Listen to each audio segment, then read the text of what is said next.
오늘은 빌립보서 강의 12번째 말씀이 되겠고요. 빌립보서 4장 1절부터 5절의 말씀이 되겠습니다. 우리 한 절씩 교독하겠습니다. 그러므로 나의 사랑하고 사모하는 형제들, 나의 기쁨이요 면류관인 사랑하는 자들아, 이와 같이 주 안에 서라. 내가 유오디아를 권하고 순두개를 권하노니 주 안에서 같은 마음을 품으라. 또 참으로 나와 멍에를 같이 한 내게 구하노니 복음에 나와 함께 힘쓰던 저 여인들을 돕고 또한 클레멘드와 그 외에 나의 동역자들을 도우라. 그 이름들이 생명책에 있느니라. 주 안에서 항상 기뻐하라. 내가 다시 말하노니 기뻐하라. 다 같이 너의 관용을 모든 사람에게 가까우시느니라. 아멘. 아멘. 저는 2024년도를 시작하면서 여러분들과 함께 빌립보서에서 말씀을 보기 시작했습니다. 그 이유는 금년의 표와 함께 우리가 묵상하고 싶은 말씀이 빌립보서에 있기 때문입니다. 자, 금년의 표를 다 같이 또 한번 외쳐보겠습니다. 평강의 하나님이 다스리는 교회, 평안의 복음을 전하는 교회. 기도하면서 이 표를 이제 삼게 되었을 때, 이 표와 함께 묵상할 말씀이 무엇인가? 우리가 한 해 동안 어떤 말씀을 붙잡으며 이 주님의 평안을 바라볼 것인가라고 생각했을 때 빌립보서를 이제 선택하게 된 것이죠. 여러분, 빌립보서는 옥중 서신 중에 하나입니다. 사도 바울이 로마 옥중에서 쓴 편지 중에 하나인데, 이 편지를 보면은 옥중에서 쓴 편지 같지가 않아요. 기쁨이 가득 차 있고 감격이 가득 차 있고 그 안에는 은혜와 감사가 가득 차 있습니다. 또한 평안이 가득 차 있습니다. 그러니까 이건 분명히 환경으로 보면은 옥중에 있기 때문에 굉장히 압박되고 어려운 상황이지만 하나님의 평강의 다스림을 받고 있는 사도의 편지인 것이 분명합니다. 그래서 그분의 마음에서 나오는 이 말씀을 통해 이 평강의 다스림을 받는 우리의 모습은 어떠해야 되는가, 그리고 그러한 사도의 모습은 어떠했는가를 우리가 보기를 원했던 것이지요. 그러나 우리의 표어는 첫 파트는 하나님의 평강이 다스리는 교회, 그러나 두 번째 파트는 평안의 복음을 전하는 교회. 이 복음을 전파해라. 그리고 이 세상에 진짜 필요한 것은 그리스도의 평안의 복음이다. 여러분, 우리 나라를 보든 세계 상황을 보든 평안이 얼마나 지금 간절합니까? 평안이 없어서 나라들이 서로 싸우고 전쟁을 하고 서로 대립되고 마찰되고 그러한 사회와 세상을 보면서 그래서 그리스도께서 평안의 복음을 갖고 우리에게 오신 것이구나. 이 평안의 복음을 우리가 알고 전파해야 되겠다라는 그러한 마음을 가졌던 것입니다. 근데 빌립보서를 보면은 사도 바울은 처음부터 이 복음 사역에 대해 굉장히 강조를 하고 있습니다. 처음 인사하는 내용부터 처음부터 이제 빌립보 교인들을 향하여 나와 함께 복음의 동역자로, 파트너로 일했던 여러분들을 축복합니다. 이 복음의 파트너십을 이 서신서가 시작되면서 우리에게 말씀해주고 있고, 또 바울은 비록 감옥에 갇혀 있지만 이 일로 인하여서 도리어 복음이 전진되고 있다. 자신의 이렇게 옥중에 갇힌 모습을 보고 교회들과 성도들이 도리어 힘을 얻어서 그들이 더욱더 담대하게 복음을 전하고 있으니 나는 기쁘다 하고 복음의 이 기쁨을 이렇게 선포하고 있는 사도 바울의 말씀을 우리가 주목할 수 있었고요. 그리고 그와 함께 빌립보 교인들에게 너희들도 복음에 합당한 삶을 살아라. 나와 함께 복음을 위하여 고난을 감수하자라고 이 복음에 합당한 삶을 이렇게 외치고 있는 사도 바울의 그러한 편지를 우리가 쭉 보고 있습니다. 자, 그런 가운데 오늘부터는 4장 마지막 장을 열게 되는 것입니다. 자, 이 4장에서는 권면의 말씀이 굉장히 권면의 핵심 말씀이 아주 정확하게 명확하게 우리에게 전달되고 있습니다. 그러니까 1장부터 3장까지는 자신의 상황을 설명하며 그리고 빌립보 교인들에게 안부를 전하며 우리 함께 복음에 합당한 삶을 살자, 그리고 복음의 주가 되시고 우리의 주가 되시는 예수님을 향해 표대를 향하여 달려가자라는 말씀을 1장부터 3장까지 쭉 주셨습니다. 그리고 이제 4장 마지막 장을 열면서 이 성도들에게 그러면 이제 끝내면서 이렇게 살아야 됩니다 하면서 권면의 말씀을 이렇게 굉장히 짧게 하나씩 우리에게 던져주시고 있습니다. 그 말씀을 보고 싶은 것이에요. 오늘과 다음 주에 주를 이제 비롯하여 우리가 6개 권면의 말씀을 보겠는데 3개씩 보도록 하겠습니다.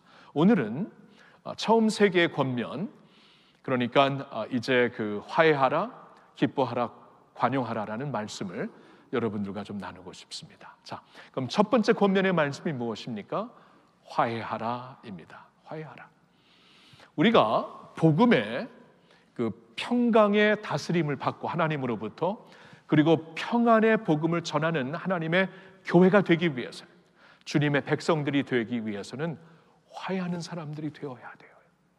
그래서 오늘 말씀을 보면은 사도 바울은 2 여인의 이름을 언급하면서 화해하라고 말하고 있습니다. 2절부터 볼까요? 내가 유오디아를 권하고 순두개를 권하노니 주 안에서 같은 마음을 품으라.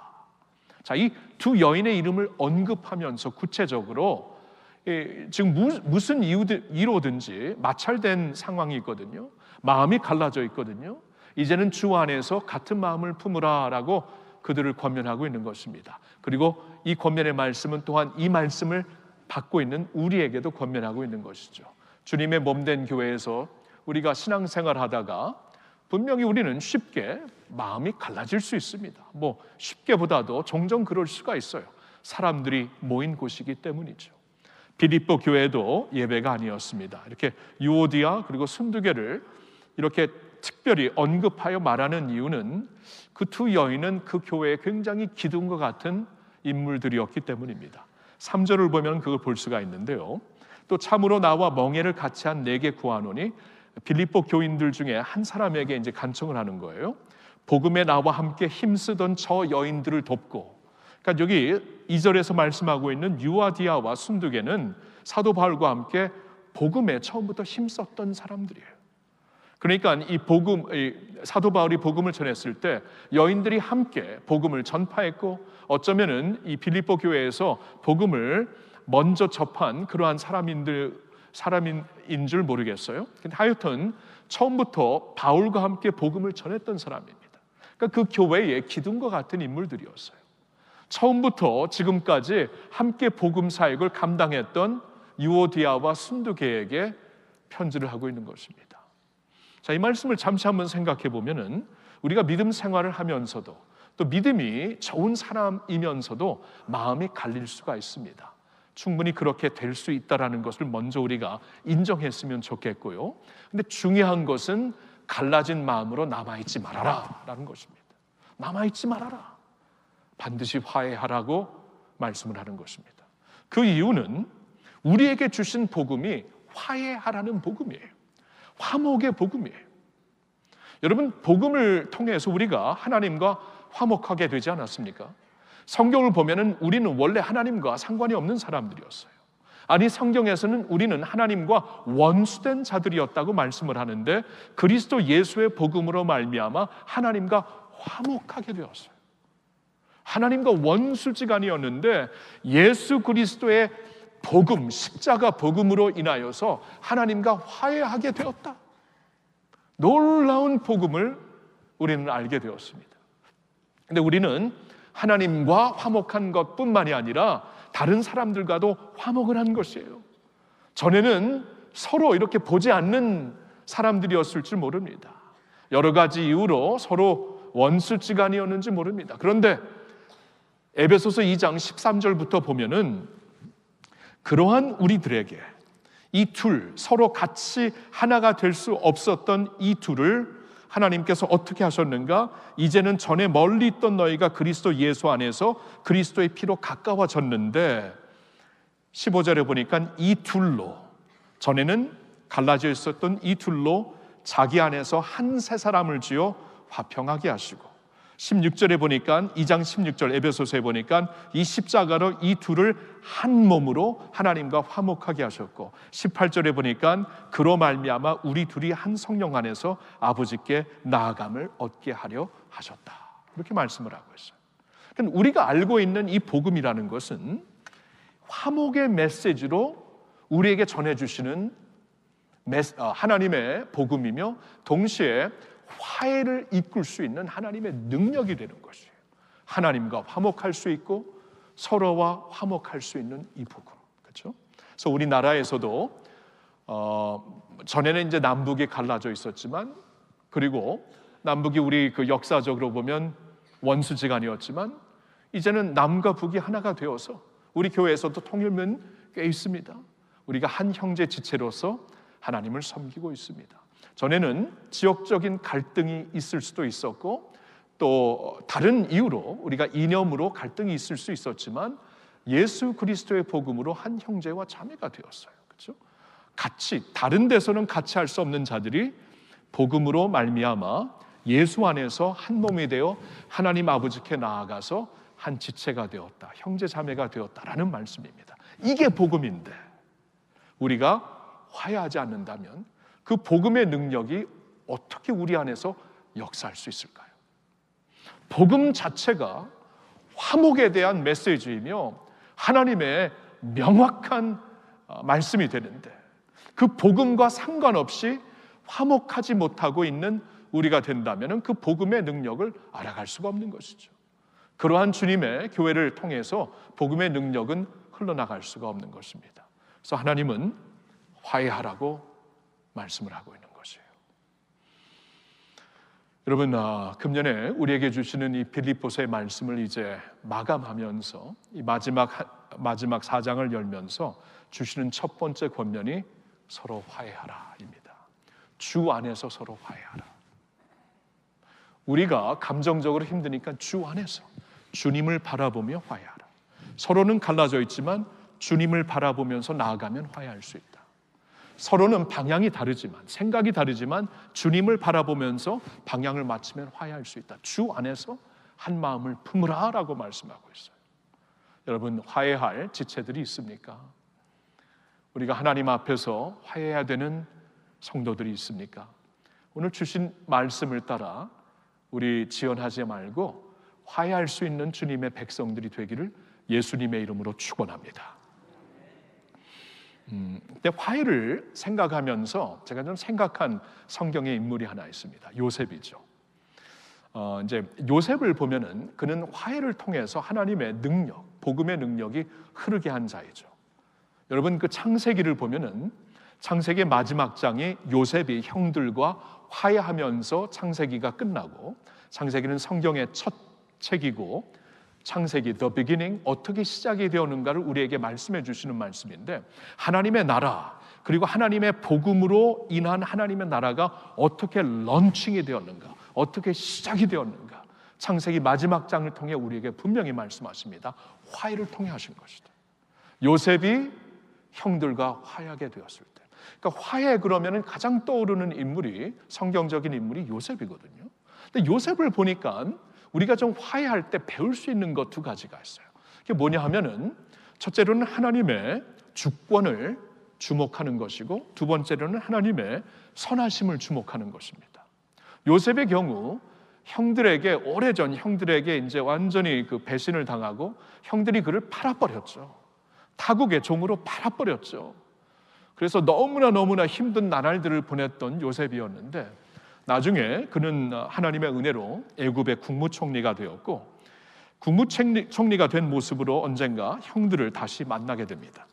형들을 만나게 되었을 때 창세기 45장 5절을 보니까 요셉이 이렇게 말을 합니다. 당신들이 나를 이곳에 팔았다고 해서 근심하지 마소서, 한탄하지 마소서. 하나님의 생명을 구원하시려고 나를 당신들보다 먼저 보내셨나이다. 여러분, 들으셨나요? 형들이 자신을 팔았지만 요셉은 재해석을 합니다. 하나님의 주권을 주목하면서 자신의 인생을 재해석해요. 여러분, 인생은 해석입니다. 해석을 주 안에서 새롭게 해야 돼요. 그렇죠? 어떻게 해석하느냐에 따라 우리가 평생 원수가 될 수 있고 아니면 화해할 수도 있는 것인데, 요셉은 재해석을 합니다. 형들이 나를 팔아서 애굽으로 온 것은 맞지만 재해석을 합니다. 하나님의 주권이 그 위에 있었다. 하나님께서 나를 보내셨다. 하나님이, 형들이 근심하지 마소서, 하나님이 생명을 구원하시려고 나를 당신들보다 먼저 보내셨나이다. 하나님의 주권을 바라보면서 인생을 재해석하니까 너무나 억울하고 힘들고 어려웠던 것이 이제 화해의 어떠한 물결로 바뀔 수가 있어요. 하나님이 주권으로 많은 생명을 살리시려고 이를 주관하신 것이구나. 우리도 그렇게 생각하면 참 도움이 될 거예요. 그리고 또 한 가지 요셉을 보니까 하나님의 선하심으로 재해석을 합니다. 왜냐하면 50장, 창세기 50장 19절과 20절에 요셉은 다시 한번 형들에게, 왜냐하면 이때는 형들이 이제 아버지 야곱이 죽은 후에 요셉이 두려워서 다시 한번 자신들을 용서해달라고 간청을 하는데, 요셉이 여기에서는 이렇게 말을 하고 있습니다. 50장 19절 20절, 요셉이 그들에게 이르되 두려워하지 마소서, 내가 하나님을 대신하리이까. 당신들은 나를 해하려 하였으나 하나님은 그것을 손으로 바꾸사 오늘과 같이 많은 백성의 생명을 구원하게 하시려 하셨습니다. 여러분 들으셨나요? 당신들은 나를 해하려 하였으나 하나님은 그것을 선으로 바꾸셨습니다. 여러분, 이렇게 하실 수 있는 하나님이 됐습니다. 믿으십니까? 하나님을 사랑하는 자, 곧 그의 뜻대로 부르심을 입은 자들에게는 모든 것이 합력하여 선을 이루어 주시는 하나님이 되십니다. 그렇죠? 그러니까 하나님의 선하심으로 인생을 재해석해 버리는 거예요. 당신이 이런 아픔으로 나를 해하려 했지만 하나님은 그것을 선으로 돌리셨습니다. 하나님은 그렇게 하실 수 있는 분입니다. 우리가 이렇게 생각을 할 때 화해가 가능한 것이에요. 요셉이 그래서 화해할 수 있었던 거예요.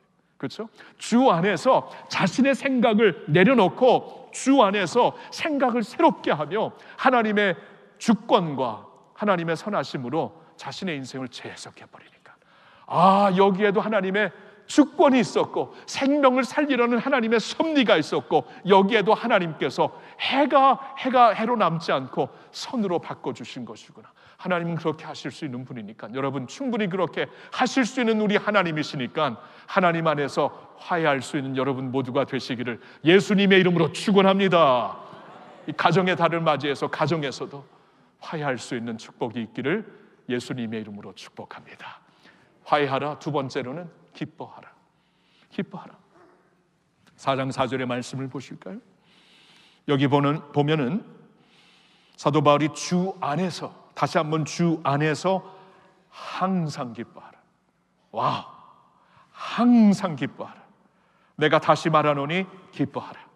두 번 강조해서 명령사로 이 말씀을 주시고 있습니다. 기뻐하라. 왜 이렇게 명령하시는 것입니까? 그럴 만한 이유가 충분히 있기 때문이죠. 그리고 우리는 이 기쁨을 너무나 쉽게 잃고 살고 있기 때문이죠. 기뻐할 수 있는 이유가 충분히 있는데, 이 세상이 모르는 기쁨을 가지고 살 수 있는 특권이 우리에게 주어졌는데 우리가 기쁨을 알지 못하고 살고 있습니다. 그러니 이 복음을 전하면서도 하나님의 능력이 되시는 기쁨이 없으니까 능력으로 복음을 전파할 수가 없는 것입니다. 그래서 하나님은 말씀하시는 거예요. 사도 바울을 통해 내가 다시 말하노니 기뻐하라. 주 안에서 기뻐하라. 항상 기뻐하라고 말씀을 하고 있습니다. 여러분, 이게 어떻게 가능합니까? 기쁨을 행복으로 생각하면 가능하지 않습니다. 행복은 조건적이죠. 행복할 만한 조건이 있으면 행복하고 불행할 만한 조건이 생기면 불행할 수밖에 없습니다. 그러나 행복과 기쁨은 본질적으로 다릅니다. 행복은 조건적이지만 기쁨은 무조건적입니다. 하나님이 주시는 것이기 때문에. 성령께서 우리에게 주시는 열매 중에 하나가 기쁨이 아닙니까? 하나님이 조건 없이 주시는 거예요. 근데 생각을 해보니까 우리에게는 충분히 기뻐할 만한 이유가 있는 것이에요. 왜 그렇습니까? 우리는 하나님의 자녀가 됐기 때문이에요. 하나님의 자녀가 되었기 때문에. 예수 그리스도 안에서 우리는 하나님의 자녀가 되었습니다. 우리가 하나님의 자녀가 되었다라는 것은, 자녀라는 것은 부모가 자녀를 사랑할 때 조건을 가지고 사랑합니까? 그냥 사랑하죠. 내 자식 내 새끼 하면서 무조건적으로 사랑하죠. 자식은 그래서 부모 밑에 있으면 안전합니다. 그리고 기쁩니다. 행복합니다. 부모 밑에 있으면 항상 기쁨이 있어요. 여러분, 가자 지역에서 이렇게 막 폭탄이 계속 터지고 사람들이 뭐 수만 명이 이제 죽어가고 있는데 애들을 보세요. 노는 애를 보시면 굉장히 안전감이 있고 기쁨이 있고 그 폭탄이 터지고 있는데도, 왜냐하면 자녀들은 심플합니다. 나의 부모가 살아계시면 행복한 거예요. 기쁜 거예요. 우리에게도 그런 기쁨이 충분히 있을 수 있어요. 왜냐하면 하나님이 우리의 아버지가 되셨기 때문입니다. 예수님 안에서. 이게 기쁨의 근거이죠. 여러분이 우리가 하나님의 자녀가 되었다는 이 사실을 말씀에서 한번 볼까요? 요한복음 1장 12절의 말씀을 우리 한번 같이 읽겠습니다. 영접하는 자, 곧 그 이름을 믿는 자들에게는 하나님의 자녀가 되는 권세를 주셨으니. 여러분 보셨나요? 예수님을 영접하는 자, 그를 믿는 자들에게 하나님의 자녀가 되는 권세를 주셨다. 권세. 하나님의 권세예요. 하나님의 권세. 우리가 예수를 믿었을 때 하나님의 권세로 하나님의 자녀가 되었다는 것이. 이 권세를 주셨는데 누가 이것을 무효시킬 수 있겠습니까? 누가 이것을 아니라고 우길 수가 있겠습니까? 예수 안에 있는 우리가 하나님의 자녀가 된 것이에요. 갈라디아서 4장 말씀을 한번 볼까요? 4장 4절과 5절의 말씀 같이 읽습니다. 때가 참에 하나님이 그 아들을 보내사 여자에게서 나게 하시고 율법 아래에 나게 하신 것은 율법 아래에 있는 자들을 속량하시고 우리로 아들의 명분을 얻게 하려 하십니다. 여러분 보셨나요? 아들의 명분, 아들의 명분을 우리에게 주셨어요. 자식의 명분을 주셨어요. 영어로 보니까 명분을 full rights로 나와 있어요. The full rights of sonship 이렇게 나와 있어요. full rights. 그냥 right가 아니고 full rights로 하나님께서 명분을 주셨다. 그러니까 때가 참에 하나님께서 당신의 아들을 여성을 통해서 율법 아래 낳게 하시면 율법 아래에 있는 우리들이 율법 굴레에서부터 이제 자유롭게 되어서 성량을 얻게 하시려는 것이었고, 우리는 그로 말미암아 이제 아들의 full rights를, 명분을 얻게 된 줄로 믿습니다. 그래서 이제 6절과 7절을 한번 같이 읽어볼까요? 너희가 아들임으로 하나님이 그 아들의 영을 우리 마음 가운데 보내사 아빠 아버지라 부르게 하셨느니라. 그러므로 내가 이후로는 종이 아니요 아들이니 아들이면 하나님으로 말미암아 유업을 받을 자니라. 아멘. 6절을 다시 봅니다. 우리가 하나님의 아들이므로 하나님이 그 아들의, 당신의 아들의 영을, 그 아들의 영을 우리에게 보내주셨다. 성령을 보내주셨다. 그 말씀이죠. 그러니까 우리가 하나님의 아들이 된 것을 누가 증명해 주시냐면 우리 안에 이제 주어진 하나님의 성령이, 그리스도의 영이 이것을 증명해 주신다. 확신하게 하신다. 그래서 그 영으로 말미암아 우리는 하나님을 아빠 아버지라고 부르게 하셨다. 여러분, 전혀 모르는 사람에게 가서 아빠 아버지 그래봐, 이거 너무나 어색하고 이거 뭐 민낯이 없죠. 너무나 이상하죠.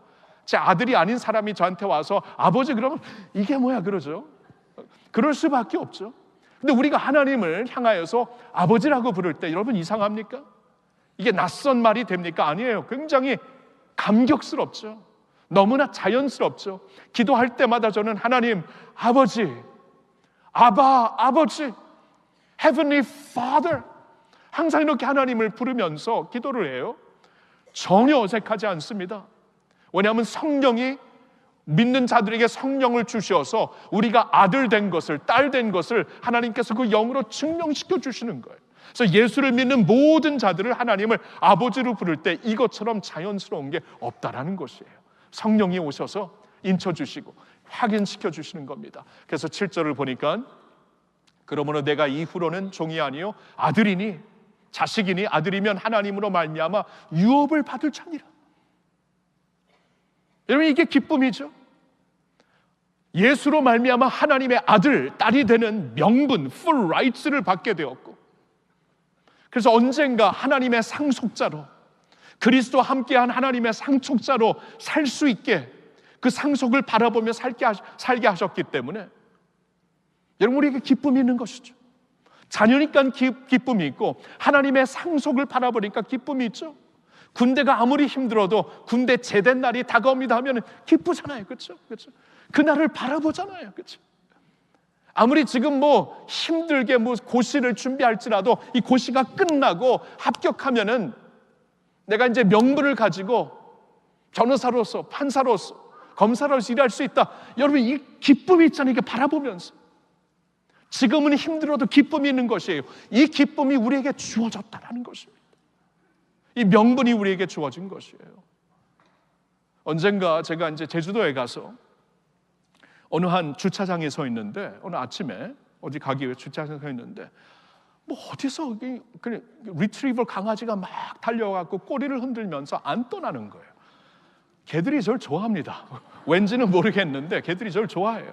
모르겠어요. 뭘 저에게 리더십을 느끼는지. 하여튼 개들이 너무 좋아하는데 뭐 꼬리를 흔들고 안 가는 거예요. 막 보내도 안 가는 거예요. 그러면서 갑자기 생각이 나요. 아, 버림받은 유기견이구나.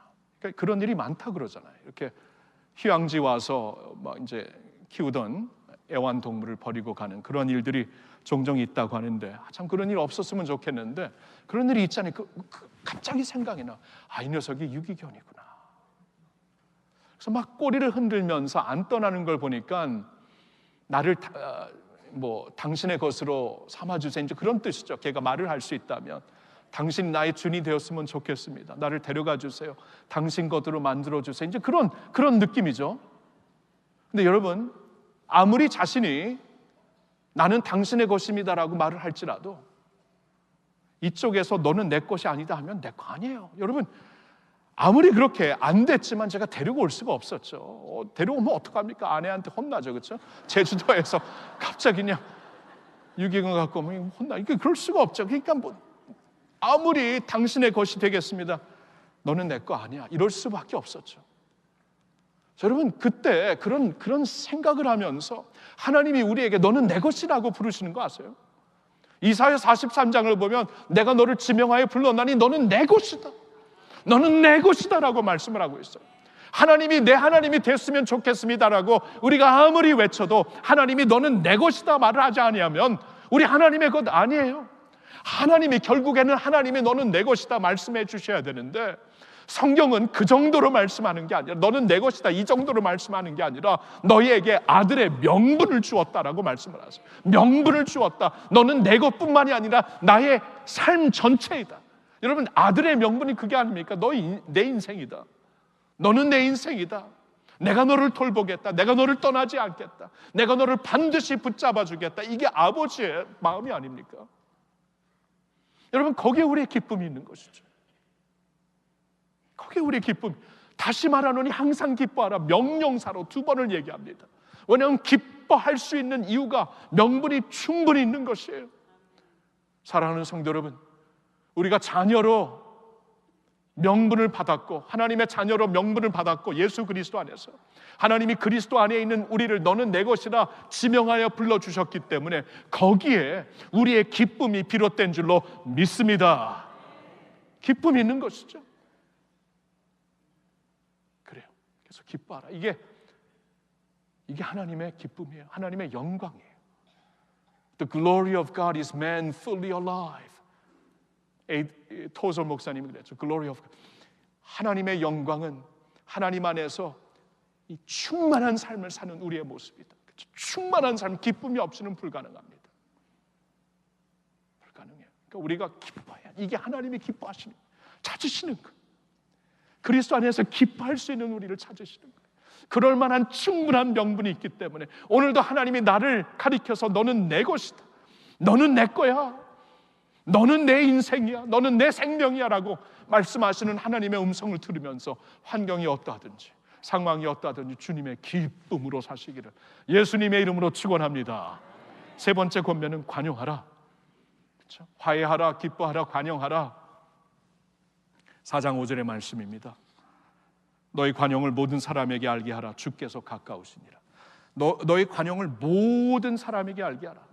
믿는 사람이든 안 믿는 사람이든 모든 사람에게 알게 하라. 이 관용이라는 단어가 원어로 보면은 헬라어로 에피에이케스라는 뜻입니다. 말입니다. 에피에이케스.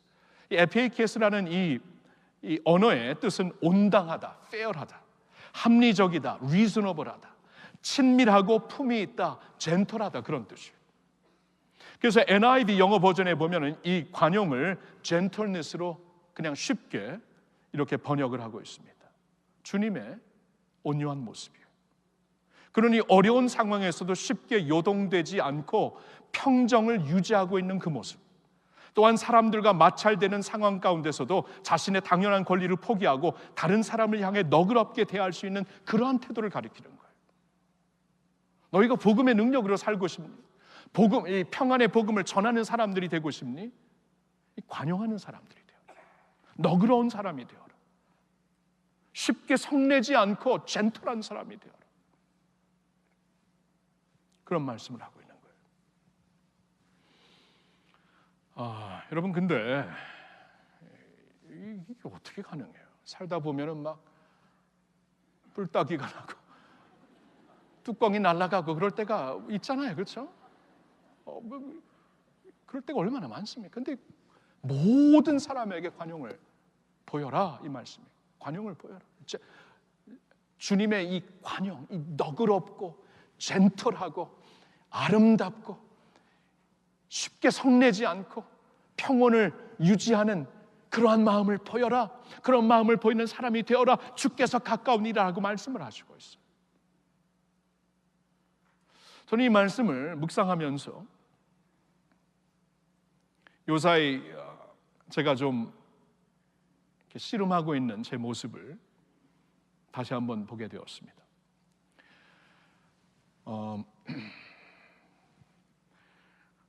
사람들 앞에서 비춰지는, 그러니까 여러분들이 저를 알고 보고 있는 모습과 여러분들과는 달리 저만의 진정한 모습을 볼 수 있는 아내의 시각은 달라요. 여러분들이 저를 보는 거하고 제 아내가 저를 보는 거하고 참, 왜 이렇게 사람 있을 때와 홀로 있을, 사람 앞에서와 홀로 있을 때 이렇게 다른가? 왜 이렇게 다른가? 왜 이렇게 아내가 실망스러운 거 둘째, 제가 실망스러워요. 제가 실망. 어떻게 사람들 앞에서는 그러한 모습을 비추고 그러한 인정을 받으면서 홀로 있을 땐 그 모양이냐? 어떻게 교인들 앞에서는 그런 모습을 보이고 전혀 저를 목사로 모르고 있는 사람들 앞에서는 그렇게 다른 태도이냐?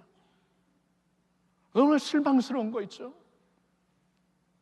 그래서 특별히 이제 안식월을 시작하기 몇 주 전입니다. 이때 지금 자신을 좀 깊이 성찰하고 있어요. 좀 아픈 시간을 나름대로 보내고 있습니다. 성찰하면서 이게 나의 모습인가? 왜냐하면 여러분, 안식년을 이제 시작하게 되면은 저의 타이틀을 내려놓지 않습니까? 담임 목사라는 타이틀을 내려놓고 한 교회를 담임하고 있는 어떠한 그 로브를 벗고 그 안에 있는 모습이 보일 때예요. 아무도 안 보는 사람들 앞에서 예배드려야 돼요. 아무도 나를 목사로 알지 못하는, 미국 가고 영국 가고 그러면은 알지 못하는 사람, 그들 앞에서 예배자로 서야 돼요. 저를 목사로 보는 사람들 앞에서 예배자로 서는 것은 어렵지 않습니다. 저를 목사로 인정하고 따라주시는 사람들 앞에서 아름답게 보이는 모습은 어렵지 않습니다. 저를 그러한 모습으로 모르는 사람들 앞에서 그럴 수 있는가? 모든 사람들에게 너의 관용을 보여라, 지금 말씀하고 있잖아요. 성도들 앞에 서이든지 비성도들 앞에 서이든지 너의 관용을 보여라 라고 말씀을 하고 있는데, 지금 이렇게 지금 돌아보고 있는 거예요. 7년 전에도 제가 안식년을 가기 전에 아내하고 좀 이렇게 신중하게 얘기를 나눴습니다. 그리고 아내가 그런 말을 했어요. 7년 전에 당신이 이번 안식년에 바뀌지 아니하면 목회 그만해요. 목회 그만둡시다. 협박 아닌 협박을 받았어요. 그리고 안식년을 떠났습니다. 그리고 금년에도 이제 안식을 시작하게 되고 이제 모든 것을 내려놓지 않습니까? 지금까지는 달려왔잖아요. 해야 될 사명이 있는 것이고 사람들이 보는 눈이 있는 것이고 내가 이 감투를 쓰고 있는 이 타이틀이 있는 것이고 이 모든 것을 갖고 열심히 달려왔는데 이 모든 것을 이제 내려놓을 때가 됐는데, 그럼 모든 것을 내려놓고 그 안에 있는 알맹이는 뭐냐? 그 안에 있는 진짜 너의 모습은 뭐냐? 지금 그걸 보면서 이거 이번에도 이 안식년을 시작하는 이 시점에서 자신을 이렇게 깊이 들여다보게 됩니다. 그리고 그러한 저의 그림자를 지적해주는 아내가 있어서 너무나 고마워요. 왜 이렇게 사람들과 혼자 있을 때 다르냐? 진짜 크리스천이냐? 진짜 목사냐? 진짜 예배자냐? 여러분이 관용이라는 게 그런 거예요. 그러니까 이게 중심이에요, 중심. 이게 모든 사람들에게 너의 관용을, 너의 젠틀니스를, 너의 예수 그리스도의 성품을 모든 사람들에게 보여라. 모든 사람들에게, 여러분 아는 사람들에게만 보이는 것, 공공적인 이 자리에서만 보이는 것, 그게 아니고 모든 사람들, 전혀 모르는 사람들 앞에서도, 개인적으로 만나는 사람들 앞에서도, 한 지붕 안에서 같이 사는 가족들 앞에서 그런 모습을 보여라. 관용하는 사람들이 되어라. 관용하는 사람, 자가 되어라. 어느 미국 목사님의 블로그를 보았는데, 비슷한 나이에 쓰신 분인데 그분이 그렇게 썼더라고요. 나의 남은 인생의 목적은 겸손하고 온유한 사람으로 나이 드는 것입니다. 마음에 울림이 되더라고요.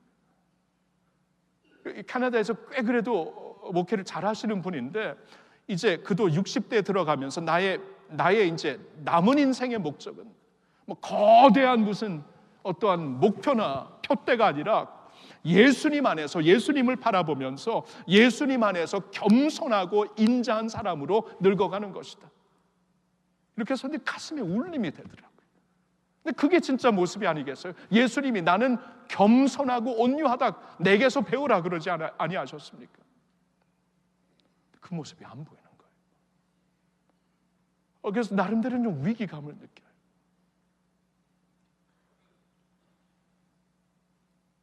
그래서 좀 기도를 하고, 여러분들도 좀 기도해 주세요. 기도해 주시고, 이게 그냥 안식년은 참 이렇게 안식년을 앞두고 막 1년 전에는 이제 쉴 때가 됐다 했는데, 이제 막상 시작할 때가 되니까 부담이에요. 부담. 이게 다 벗고 나면 뭐가 보일래? 또 뭐가 보일 거야? 이제 목사로서의 로브를 벗을 텐데. 근데 그게 사실 그게 진짜 저의 모습이 아니겠습니까? 하나님 앞에서. 그 말씀을 하시는 거예요. 너의 관용을 모든 사람들에게 보이라. 그러면서 한마디를 더 하시죠. 주께서 가까우시니라. 자, 이게 키가 됩니다. 우리의 이 인사이드가 아웃사이드가 아니고, 우리의 그 속사람이, 우리의 그 알맹이가, 우리의 진정한 모습이 예수님의 온유함과 겸손함으로 바뀌려면은 주님이 가까우심을 내가 인식하며 살아야 돼요. 주님이 내 옆에 계심을 인식하며 살아야 돼요. 제가 얼마 전에 이렇게 자신을 성찰하며 막 마음이 아팠을 때 유기선 목사님의 말씀을 들으니까 그런 말씀을 해주시대. 내 옆에 예수가 앉아 계시다라고 생각하며 살라고. 내 옆에 예수님이 앉아 계시다. 여러분, 그동안 저는 예수님이 내 안에 계신다라는 것은 생각하며 살았지만, 내 옆에 앉아 계신다라고 생각하며 그 고의적으로 의식하고 생각하며 살지 않았어요. 근데 내 옆에 예수님이 앉아 계신다. 근데 그거 맞는 말이잖아요. 내가 너와 항상 함께한다. 내 안에 거하라. 나도 너희 안에 거할 것이다. 내 옆에 계신 주님이 아닙니까? 그렇죠? 그러니까 내 옆에 계신 주님을 의식하며 살 때에, 혼자 있을 때 다르지가 않아요. 예수님을 의식하니까. 사람들 앞에서 설교할 때나, 전혀 모르는 사람들 앞에서 말할 때나 같은 언어, 같은 마음, 같은 태도가 될 수밖에 없어요. 예수님이 내 옆에 계시기 때문에. 그렇죠? 운전할 때 예수님이 내 옆에 앉아 계신다. 집에서 혼자 TV 볼 때 예수님이 옆에 앉아 계신다. 내가 지금 설교하고 있을 때 예수님이 옆에 계신다. 이걸 의식하며 사는 게, 이게 라이프 체인징입니다. 라이프 체인징. 인생을 바꿔놓더라. 그러니까 주님이 너의 관용을 모든 사람들에게 보여라. 주님이 가까우시니라. 이걸 같이 생각하라는 거예요. 그래야 우리가 관용할 수 있는 예수님의 온유와 인내함으로 들어갈 수가 있다라는 말씀이지요. 성도님들에게 그러한 권면을 드리고 싶어요. 여러분 옆에 지금 예수님이 앉아 계십니다. 지금 right now 여러분 옆에 예수님이 앉아 계세요. 집에 가서 식사를 할 때 예수님이 여러분 옆에 앉아 계십니다. 홀로 릴렉스하면서 TV를 볼 때 예수님이 옆에 앉아 계십니다. 일을 할 때, 공부를 할 때 예수님이 옆에 앉아 계십니다. 부담스러우세요? 저는 감격스럽네요. 감격스럽고, 그게 아니면 일평생 이러고 살다가 갈 것 같아요. 주님 앞에. 그렇죠? 사람들 앞에서와 혼자 있을 때 너무나 차이가 많을 것 같아요. 그런 모습으로 주님 앞에 가면 제가 뭐 타이틀 갖고 감투 쓰고 주님 앞에 가겠습니까? 다 벗고 갈 텐데 남는 게 그 안에 있는 모습인데,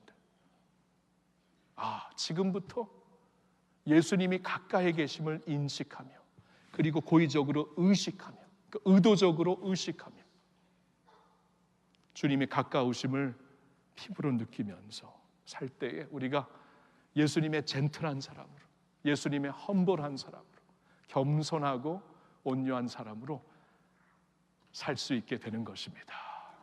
사랑하는 성도 여러분, 축복합니다. 여러분들과 함께 이러한 삶을 살고 싶네요. 복음의 능력을 알고 복음의 권세를 가지고 살 수 있는 교회가 되기 위해서는 오늘 주시는 말씀, 화해하십시오. 여러분, 우리의 복음은 화해의 복음입니다. 우리부터 화해를 해야 하나님의 역사가 흐르지 않겠습니까? 우리는 기뻐해야 합니다. 기뻐하는 것은 하나님의 힘이라고 말씀하셨습니다. 복음으로 하나님의 자녀가 된 이 기쁨, 감격으로 살아야 되겠고요. 그리고 예수님이 옆에 앉아 계시다, 옆에 동행하고 계시다, 예수님이 지금 옆에서 설교할 때 같이 계시다, 완전히 달라요. 그렇죠? 그러니까 그 예수님을 바라보면서 모든 사람들 앞에서 주님의 관용을 보일 수 있는 저희들 모두가 될 수 있기를 우리 주 예수님의 이름으로 축원합니다. 하나님 아버지, 오늘 주시는 권면을 가슴에 새깁니다. 화해하라고 하시오니 지금 화해할 자가 누가 있습니까? 생각나게 하옵소서. 지연하지 말게 하옵시고, 외면하지 말게 하옵시고, 힘들지만 주 안에서 화해할 수 있는 저희들이 되게 하여 주시옵소서. 그리고 사도 바울이 얘기한 것처럼 서로 도와서 화해하게 하라. 우리 서로 돕고 서로 브리지가 되고 서로 기도해 주면서 화해를 이렇게 이끌 수 있는 그러한 저희들이 되기를 원합니다. 주 안에서 항상 기뻐하라고 말씀하셨으니 하나님, 우리의 기쁨이 주께 있음을 믿습니다. 예수님 안에서 우리는 하나님의 자녀로서 명분을 받게 된 것 감사합니다. 그 명분과 권세를 얻게 되었고 이제 상속자의 유업을 곧 받게 될 터이니 하나님, 상황과 환경에 치우치지 말고 하나님이 주시는 기쁨으로 살 수 있는 저희들 모두가 되게 하여 주시옵소서. 너의 관용을 모든 사람들에게 보이라. 여러분, 하나님, 우리가 그러지 못했습니다. 모든 사람들에게 보이지 못했습니다.